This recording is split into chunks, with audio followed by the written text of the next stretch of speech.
Nah, kali ini kita akan bahas mengenai soal TPS UTBK yang versi hot. Ini adalah soal PPU. Ya, seperti janji saya sebelumnya, saya akan upload mengenai prediksi soal PPU di tahun ini, yaitu pengetahuan dan pemahaman umum. Nah, oke, ini adalah soalnya. Nah, jadi di PPU itu biasa ya, biasa itu bahasa Indonesianya ada 13 soal kira-kira ya, dan lainnya itu bahasa Inggris ya. Dan ini kali ini di video ini kita bahas yang bahasa Indonesianya, diprediksi bahasa Indonesianya. Nah, ini adalah soal yang pertama. Ini mengenai gagasan utama atau kalimat utama itu sama aja sih ya, atau pokok pikiran itu sama aja. Jadi kemarin saya udah pernah upload ya di channel yang satu lagi. Jadi buat teman-teman silahkan lihat ya, nanti link deskripsi, link videonya saya buat di deskripsi agar memudahkan kalian untuk melihat video yang sudah pernah dibahas.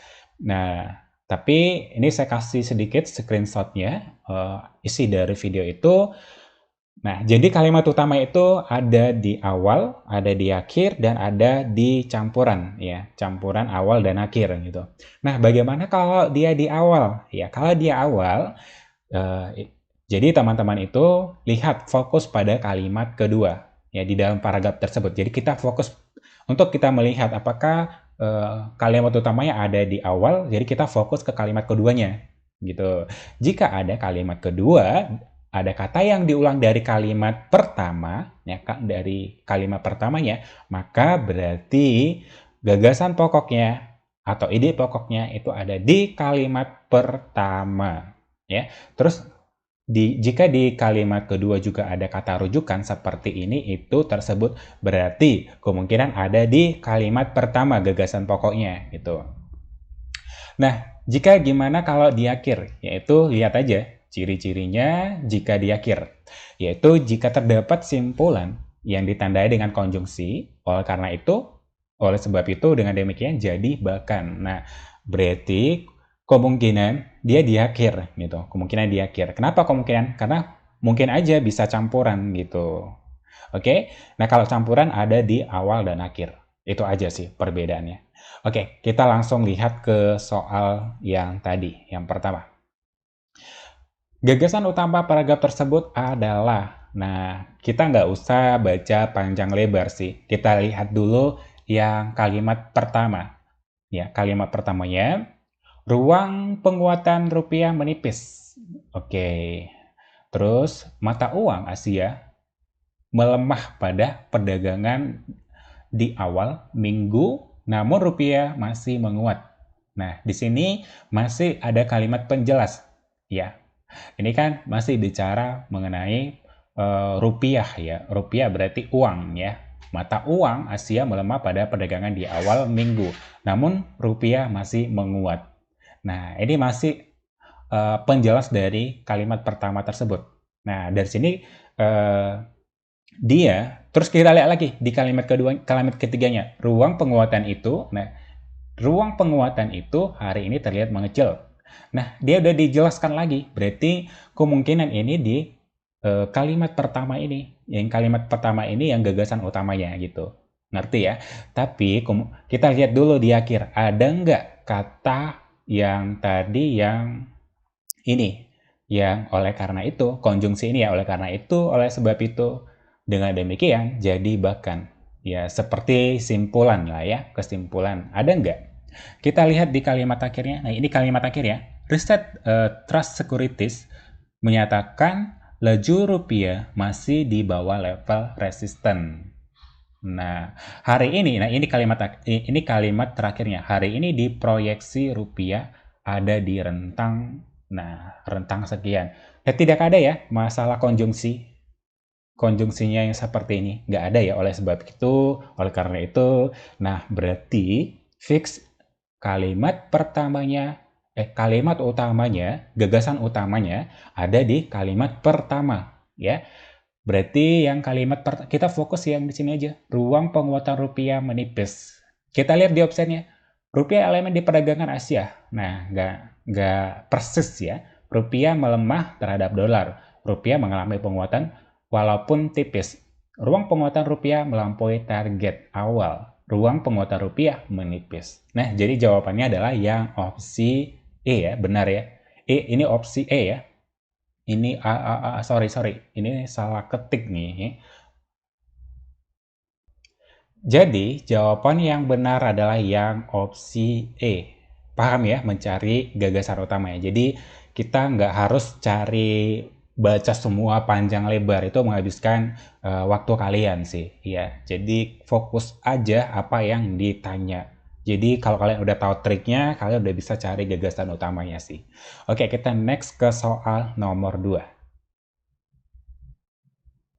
Nah, ini soal nomor 2. Kalimat utama paragraf tersebut, ya, atau ide pokok. Nah, itu sama ya.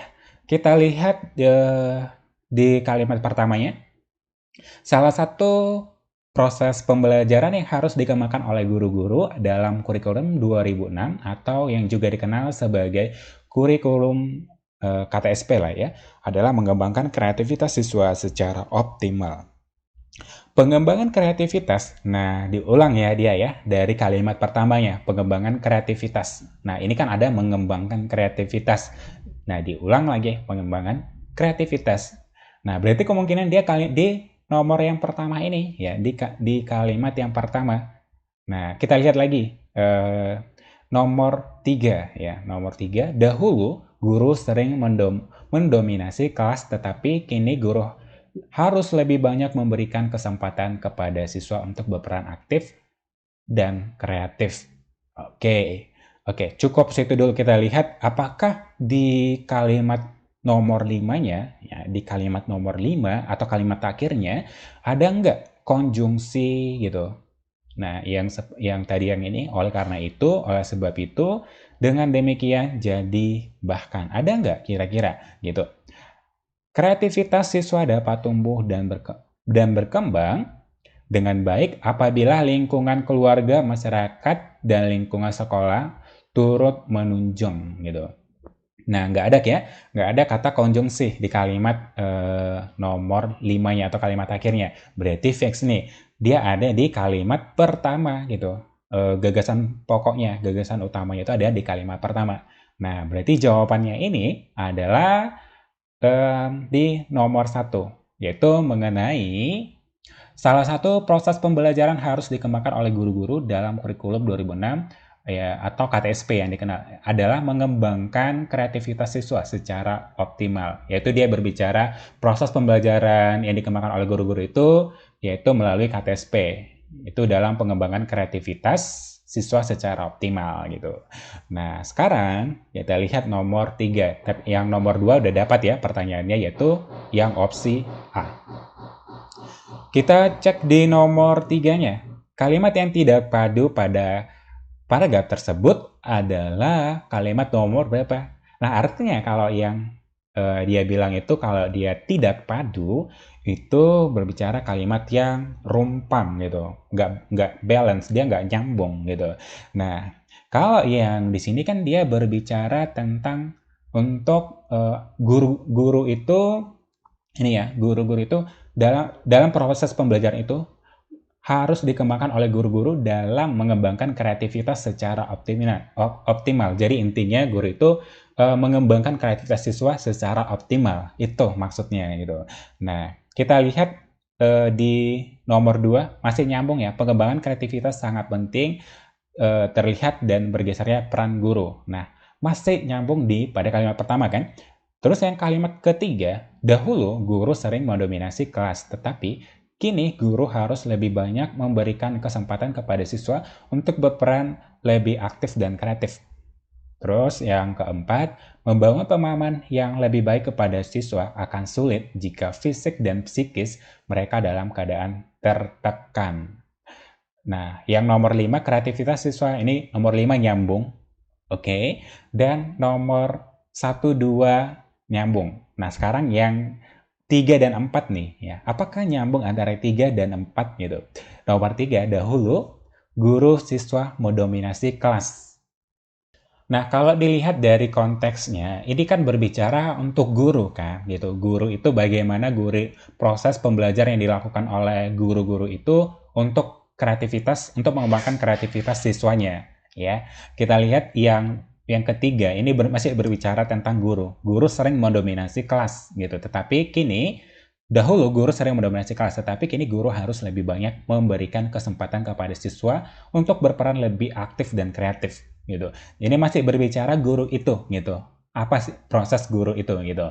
Nah, sekarang yang keempat itu adalah membangun pemahaman yang baik kepada siswa akan sulit jika fisik dan psikis kreativitas dalam keadaan tertekan. Nah, ini yang enggak padu gitu ya, harus nggak ada nyambung sama yang si guru tersebut kan gitu. Jadi yang tidak padu adalah yang opsi D. Nah, tadi berarti yang nomor 2 tadi jawabannya adalah yang A, dan yang nomor 3 adalah yang opsi D. Oke, paham ya sampai di sini ya. Jadi intinya kalian tahu dulu kalimat utamanya. Jadi setelah tahu kalimat utamanya, kalian dapat menyimpulkan kesimpulan dari paragraf tersebut. Kalian juga dapat melihat melihat kalimat yang tidak padu atau kalimat yang rumpang gitu dari paragraf tersebut. Jadi intinya semuanya sih ada di kalimat utamanya. Jadi kalau kalian udah tahu kalimat utamanya, kalian udah tahu gitu untuk pertanyaan-pertanyaan jika kalimat tidak padu atau kesimpulan dari paragraf tersebut. Oke, paham ya sampai di sini ya. Kita next ke soal nomor 4. Nah, ini dia soal nomor 4, yaitu kalimat yang baku. Ya, kalimat baku itu berarti berbicara tentang EYD. Nah, di kalimat baku, ya, di kalimat baku itu yang perlu kalian ketahui yang pertama adalah subjek dan predikat. Ya, subjek dan predikatnya harus ada. Terus lihat EYD-nya, aturan EYD-nya. Oke. Dan yang ketiga, kata-katanya harus hemat ya. Dia harus hemat. Kalimatnya dia harus hemat. Jadi tidak ada berlebih-lebihan gitu. Tidak berlebihan lah maksudnya ya. Kita harus melakukan penghematan. Nah, yang keempat dia harus logis. Oke.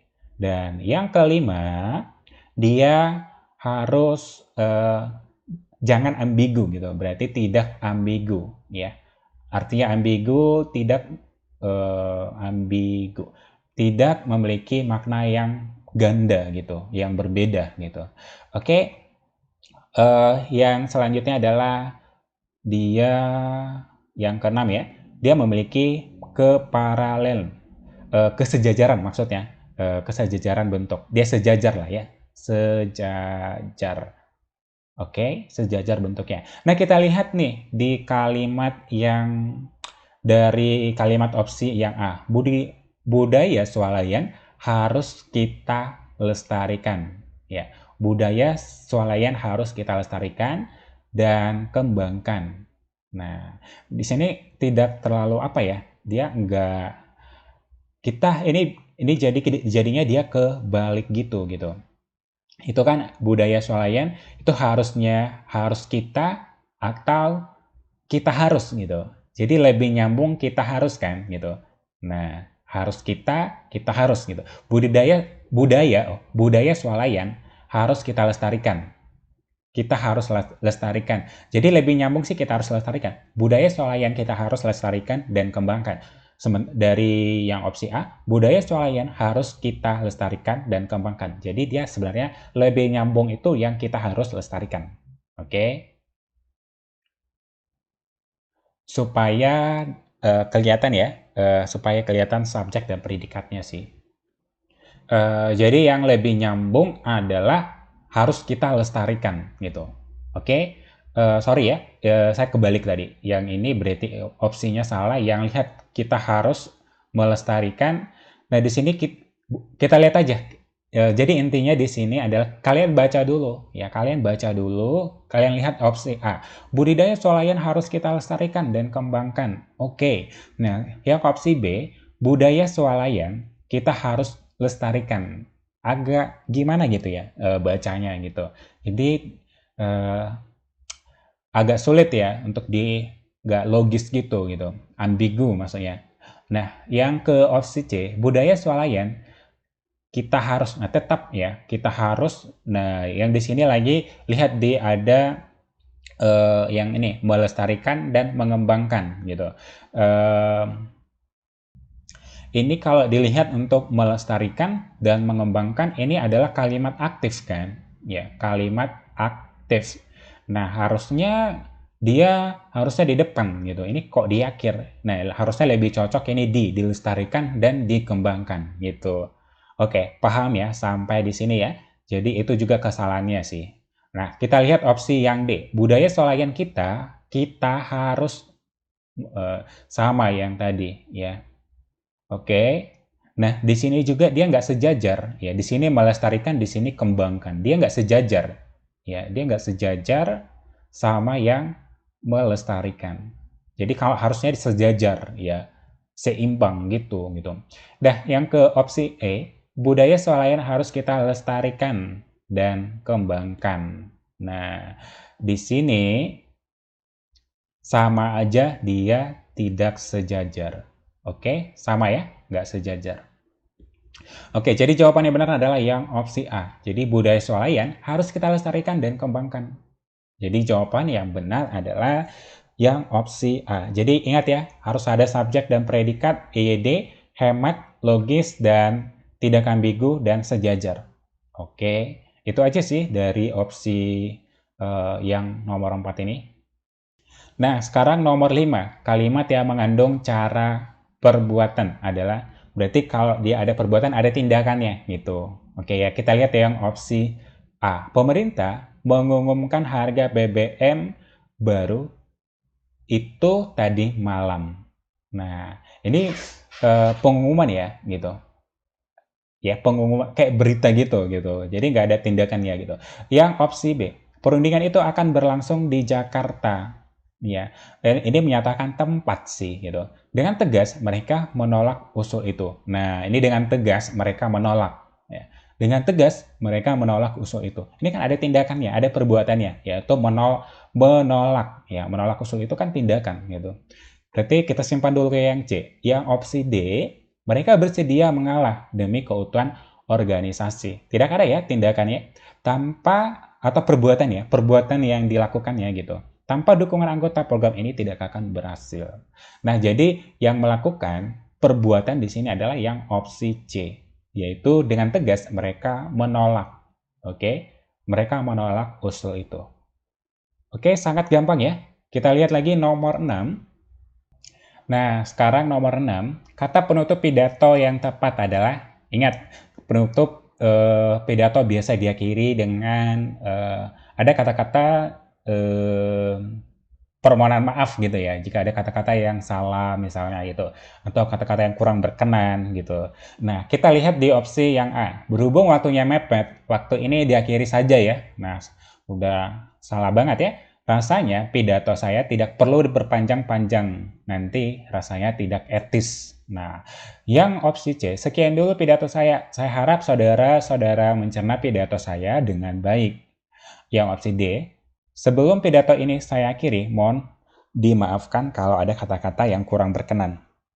Nah, oke, ketemu ya. Jadi jawabannya adalah yang opsi D. Yang kita lihat lagi opsi E, rasanya materi pidatonya sudah habis. Makanya akan segera saya akhiri. Biar Anda tidak bosan. Jadi jawabannya yang benar adalah yang opsi D. Ya, jadi sebelum pidato ini saya akhiri, mohon dimaafkan kalau ada kata-kata yang kurang berkenan. Ingat, ya, katanya dari penutupan dari sebuah teks pidato itu biasa ada kata permohonan maaf gitu. Jika ada kata-kata yang kurang berkenan gitu, atau kata-kata yang menyinggung gitu. Jadi itu sih yang harus kalian ingat gitu di akhir dari pidato. Kita lihat lagi di soal nomor 7. Nah, ini nomor 7 gagasan utama. Ya, gagasan utama ditanya sama kayak yang tadi kalimat utama gitu. Yang kita lihat aja langsung di kalimat pertamanya. Menteri Badan Usaha milik negara Erick Thohir menyatakan telah membentuk satuan tugas untuk memastikan pengembangan proyek kereta cepat Jakarta-Bandung bisa berjalan dengan rencana, ya, dengan sesuai rencana. Satuan tugas tersebut ya dipimpin oleh direktur. Ada kata tersebut ya, satuan tugas tersebut. Berarti untuk menjelaskan kalimat yang pertama tadi gitu. Oke, kita lihat lagi. Selain itu, nah ini selain itu penegasan lagi ya. Dia masih penjelasan lagi gitu. Oke, kita lihat lagi untuk kalimat terakhirnya ada nggak kata konjungsi. Nah, tidak ada ya kata konjungsi di kalimat akhir atau kesimpulannya gitu. Tidak ada. Jadi ini fix kalimat utamanya atau gagasan utamanya ada di kalimat pertamanya. Jadi kita ambil kesimpulan dari kalimat utama ini. Menteri Badan Usaha milik negara ini, Erick Thohir, menyatakan telah membentuk ya satuan tugas untuk memastikan pembangunan proyek kereta cepat Jakarta-Bandung bisa berjalan sesuai dengan rencana. Jadi itu aja sih. Jadi jawaban yang benar adalah yang opsi C. Oke, paham ya sampai di sini ya? Menteri Badan Erick Thohir menyatakan telah membuat satuan tugas memastikan pembangunan proyek kereta cepat Jakarta-Bandung bisa berjalan dengan sesuai rencana. Oke, paham ya untuk mencari gagasan utama atau kalimat utama gitu. Oke, paham ya? Kita langsung next ke soal nomor 8. Nah, kita lihat nomor 8, kalimat tersebut tidak efektif, sehingga perlu diperbaiki dengan cara, kita lihat, tapi ini kita harus baca sih soalnya. Jumlah dana yang dialokasikan untuk pemberdayaan masyarakat di tingkat kelurahan cukup besar, sehingga tidak menutup kemungkinan peningkatan kualitas ke lingkungan yang jauh lebih baik daripada dicapai tahun lalu. Nah, jadi yang benar dari sini adalah kita lihat ini menutup ya. Menutup ini kan dia aktif gitu ya. Dia menutup lah ya, menutup kemungkinan gitu. Jadi tidak efektif ya. Harusnya itu harus kita ganti dengan tertutup. Coba kita ganti. Jumlah dana yang dialokasikan untuk pemberdayaan masyarakat di tingkat kelurahan cukup besar sehingga tidak tertutup kemungkinan peningkatan kualitas. Nah, udah lebih efektif ya. Kita ganti menutup jadi tertutup. Oke. Nah, ini yang salah. Jadi yang benar adalah yang opsi E. Oke, karena menutup itu kan dia kerja, itu menutup nih, tutup pintu ya, menutup pintu. Berarti melakukan penutupan pintu. Oke, oke ya, sementara ini tidak ada melakukan seperti itu. Nah, kalau kalian lihat, ya mengganti kata dialokasikan dengan dianggarkan, kayaknya nggak perlu diganti sih, itu sudah benar banget. Nah, yang B, mengganti kata untuk dengan guna itu udah berbeda makna nanti, ya. Yang C, mengganti daripada dengan dibandingkan. Ya, nggak usah diganti sih. Itu tidak diganti ya, itu tidak diganti karena sama aja sih tujuannya gitu. Menghilangkan kata cukup dan jauh. Nah, kalau kalian menghilangkan kata cukup, nah, cukup sama jauh itu misalnya gini ya, kalian hilangkan kata cukup ini. Kelurahan besar ya, cukup besar sama besar itu beda maknanya. Jadi salah ya. Jadi ini salah. Kalau kita hilangkan lagi yang jauh lebih baik. Jauh lebih baik sama baik itu jauh lebih baik sama lebih baik itu kan udah berbeda makna kan. Lebih baik sama jauh lebih baik. Jauh lebih baik ini dia udah tingkat jauh gitu. Maksudnya udah poinnya itu udah tinggi daripada jauh lebih baik gitu. Nah, oke. Jadi yang benar adalah yang opsi E, yaitu mengganti kata menutup dengan tertutup. Kita next ke soal nomor 9. Nah, ini nomor 9, kalimat di atas merupakan perluasan dari kalimat. Nah, kita lihat aja di opsi langsung ya. Tetapi kita lihat dulu di soalnya. Pemerintah sebagai penanggung jawab. Nah, ini berbicara kalau mengenai perluasan kalimat yaitu adalah SPO aja, subjek, predikat, dan objeknya gitu. Nah, sementara yang lain itu adalah pelengkap gitu. Kita lihat aja pelengkapnya. Pemerintah sebagai, ini ada kata sebagai ya. Oke, berarti kita lihat dari opsinya adalah kalian harus lihat subjeknya dulu. Siapa sih subjeknya? Berarti subjeknya itu adalah subjeknya adalah pemerintah ya. Sebagai penanggung jawab ya, sebagai penanggung jawab. Nah, jangan kejebak ya di sini ya. Ini kan ada kata sebagai. Sebagai itu kan dia masih nyambung gitu ya. Pemerintah sebagai penanggung jawab kesejahteraan. Dia pelengkapnya dari pemerintah itu gitu. Dia pelengkapnya doang gitu. Karena ada kata penghubung. Penghubung ini sebagai. Berarti ini perluasan dari pemerintah ini gitu. Perluasan dari pemerintah ini. Berarti ini tinggal dicoret aja ya, tinggal dicoret eh, karena dia bisa berdiri dengan adanya subjek, predikat, dan objek. Atau bisa minimal adalah SP doang. Ya, minimal. Ya. Kita lihat, memiliki. Nah, ini memiliki tanggung jawab. Ya. Apa yang dilakukan pemerintah gitu ya. Memiliki ya. Apa yang dimiliki pemerintah itu. Yaitu tanggung jawab. Itu adalah ini tanggung jawab ya. Tanggung jawab ini adalah objeknya. Dan memiliki adalah predikatnya. Jadi, udah dapat dari sini gitu. Jadi pemerintah memiliki tanggung jawab. Inilah perluasan eh, yang kalimat yang panjang ini gitu. Intinya gitu, inti dari perluasan kalimat yang panjang ini. Oke, semoga yang membantu kalian. Kalian lihatlah jawabannya yang seperti itu. Berarti pemerintah memiliki tanggung jawab ya. Berarti ini S, ini predikat dan ini adalah objeknya. Oke, semoga membantu kalian ya di pembelajaran di kali ini. Oke, next saya upload lagi. Semoga kalian lebih siap lagi mentalnya ya.